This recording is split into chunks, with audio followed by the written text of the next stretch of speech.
Universal Pictures se ha centrado hace un par de años en relanzar a sus monstruos clásicos. El Hombre Invisible en el 2020, que fue una de las mejores películas que pudo haber estrenado ese año, por no decir que justo en 2020 cayó la pandemia.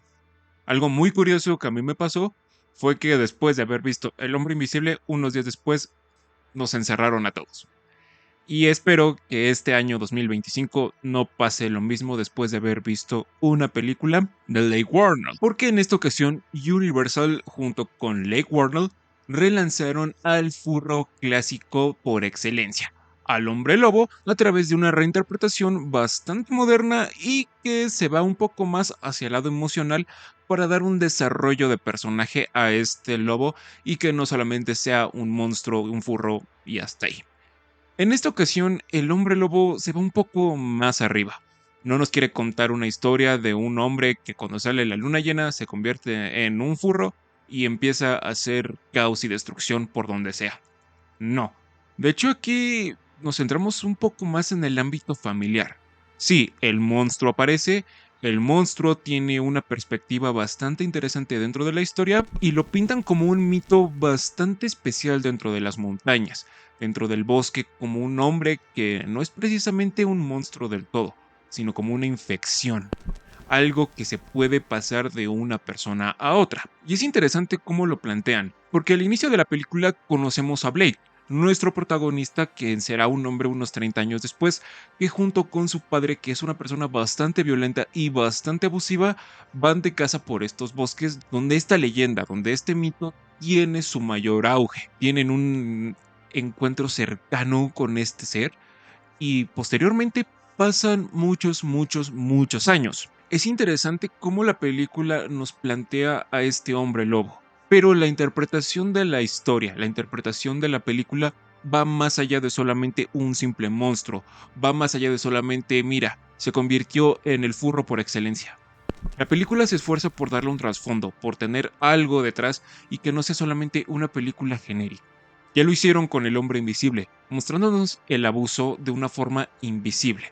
No es la adaptación entera de H.G. Wells, para nada. De hecho, a mí me gusta más la versión moderna, porque a pesar de que sí mantiene en cierta forma la esencia del hombre invisible, el traje que te hace invisible y cómo el hombre lo utiliza para hacer a su mujer invisible ante los ojos de los demás, para que nadie la voltee a ver y cómo la hace ver como una completa loca, fue algo que me encantó. Y sobre todo el final tan explosivo es una belleza, porque le da un trasfondo emocional, un trasfondo real y moderno a esa historia. Era lógico que le querían dar un enfoque diferente, un enfoque más emocional y más funcional, pero no salió completamente bien del todo.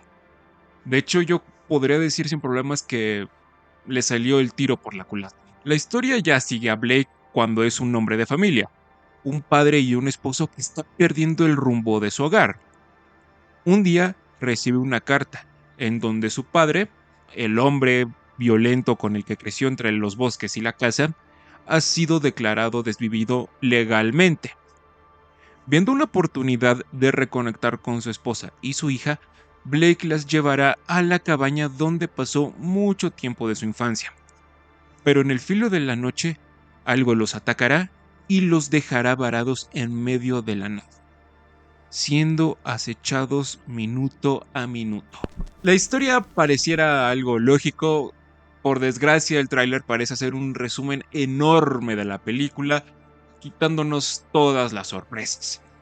Pero quiero ir primero con las cosas buenas que maneja esta película. El punto central de la historia es Blake, la relación con su hija y la relación con su esposa. Primero nos enfocamos en la relación que tiene con su hija, que es una niña un tanto mimada y un tanto irritante, pero que aún así él la quiere. Blake lucha de una manera excesiva compulsiva por no ser como su padre, por romper todos esos patrones de abuso y de violencia que en algún punto llegan a salir, pero que en cierta forma están justificados. Se le salen de las manos y eso hace que se replantee muchas cosas. ¿Está haciendo lo correcto? ¿No lo está haciendo? Y sobre todo, ¿a dónde está llevando a su familia con sus actitudes? Trata de reprimir lo que fue su padre al no tratar de convertirse en él. Le hace daño a su hija al tratar de protegerla. Es algo normal que pasa entre padre e hijo, Y la película trata de irse por ese lado, trata de dar un enfoque más emocional a esta historia, para que cuando estén en medio de la nada, todos los personajes tengan una razón para defenderse de el hombre lobo. Con su esposa, digamos que no hay tanta relación, no tenemos tanta perspectiva como con su hija Ginger, porque la esposa de Blake se la pasa trabajando, trabajando y trabajando y trabajando.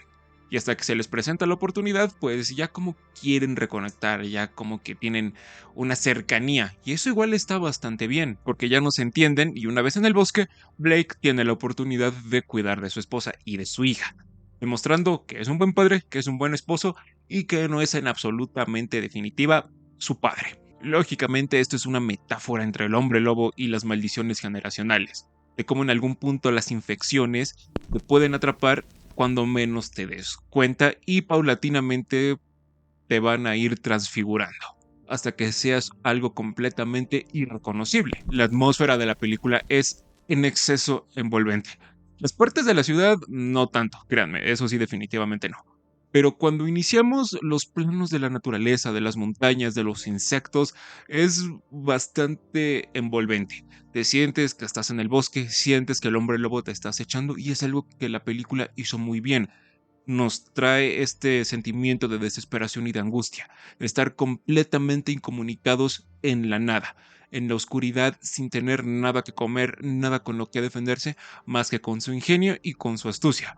Pero lógicamente eso en algún punto de la historia llega a ser completamente inservible. Con esto viene un punto que salió bien, pero solamente por los primeros 5 minutos de la película.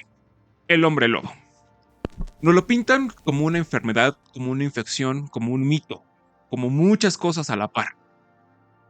Una amalgama de diferentes perspectivas, nativas, de los cazadores y en sí como una parte de la naturaleza que tiene una perspectiva más emocional y psicodélica con esta misma. A mí me causó mucho interés y mucho misterio ver cómo era el hombre lobo y qué rol iba a tener dentro de la historia. Me causó mucha intriga ver cómo iban a usar a este personaje.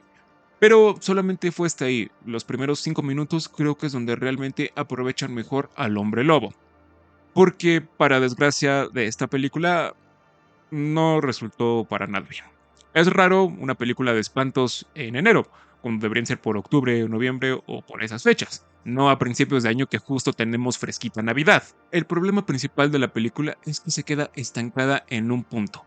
No avanza para nada. Familia ir a bosque. En el bosque, hombre lobo atacar familia. Familia deber ocultarse de hombre lobo. Y hasta ahí. Es lo que trata la película, realmente no va más allá. Si bien quiere llegar a un punto, quiere contar algo, ah, no cuentan en absolutamente nada. No es solamente hasta el final donde ya como que cierran el ciclo de padre e hijo y del hombre lobo que se abrió desde el principio. Da vueltas y vueltas a la trama sobre su mismo eje sin llegar a nada. El hombre lobo los acecha, refuerzan una puerta, los acecha por otra parte, el hombre lobo los acecha, entonces recubren la otra parte, salen, entran, salen y así sucesivamente. No conecta en ningún punto. Y esto se debe a que los personajes no están del todo bien definidos. El único que realmente tiene un desarrollo es Blake, y eso cuando se infecta como el hombre lobo, pues pierde mucho su enfoque. Incluso se podría decir que llegan a ser personajes genéricos. Niña gritona, mamá que quiere salvar a la niña, pero que en algún punto se tiene que volver la heroína de la película. Podría haber funcionado, pero no tenemos mucho con qué encariñarnos con ellos. El único que lo hace es Blake, y se termina siendo en un furro. Un furro que tiene un diseño espantoso. Está bien que lo hayan querido hacer realista, que le hayan querido poner prótesis en lugar de hacer CGI. Muy bien, eso estaba bien. Pero es que el diseño sí está medio chafa. No parece un hombre lobo. Sí parece furro, pero no furro en un buen aspecto, sino furro barato en un muy mal aspecto. No da miedo y más que nada da como que risa. Parece otra cosa más que un hombre lobo. Más que nada parece un tipo peludo, enfermo y ya. No da miedo, no te causa impresión alguna. Simplemente te quedas como que... ¿Ese es el diseño final del hombre lobo? Ah, y sí, por desgracia, ese es el diseño final del hombre lobo. Un punto muy negativo de la película es la música de Benjamin Wolfish. No me malentiendan, me encanta como compositor, pero aquí solamente en las partes donde exploramos la naturaleza queda la música. en las partes de tensión, en las partes de persecución y en las partes de violencia y de acción, porque parece más un soundtrack de ciencia ficción que de fantasía terror. Y esto hubiera encajado mejor con El Hombre Invisible que con esto de aquí. Los sintetizadores y todos estos metales que utiliza Wolfish no funcionan dentro de la película. Y causan impresión porque los escuchas, pero no quedan con la escena, porque pone unas cosas increciendo impresionante cuando no pasa absolutamente nada. El ritmo de la película es muy lento. Dura 1 hora 40 más o menos, 1 hora 50, pero se siente como si durara 3 horas o más, porque no pasa nada, se queda estancada, lo que deja muchísimos huecos argumentales. El hombre lobo del principio, cómo es que la infección atacó a la persona que ataca a Blake. Y así sucesivamente. O sea, realmente deja muchos cabos sueltos. No sé con qué propósito no se resuelven dentro de la película y te deja con más preguntas que respuestas. En conclusión, esta es una película que quiere tener corazón y lo tiene, pero el problema es que la historia y cómo la va desenvolviendo junto con el ritmo no le permiten llegar a donde quiere llegar. El diseño del hombre lobo es muy pobre, el terror no es completamente orgánico del todo, tiene screamers que no funcionan tanto, pero el detalle es que quiere contar una metáfora entre las maldiciones generacionales y el hombre lobo, cosa que probablemente ejecutada de otra forma hubiera funcionado, pero en esta ocasión no fue así. Y sí, es muy raro que hayan estrenado una película de espantos justo en enero.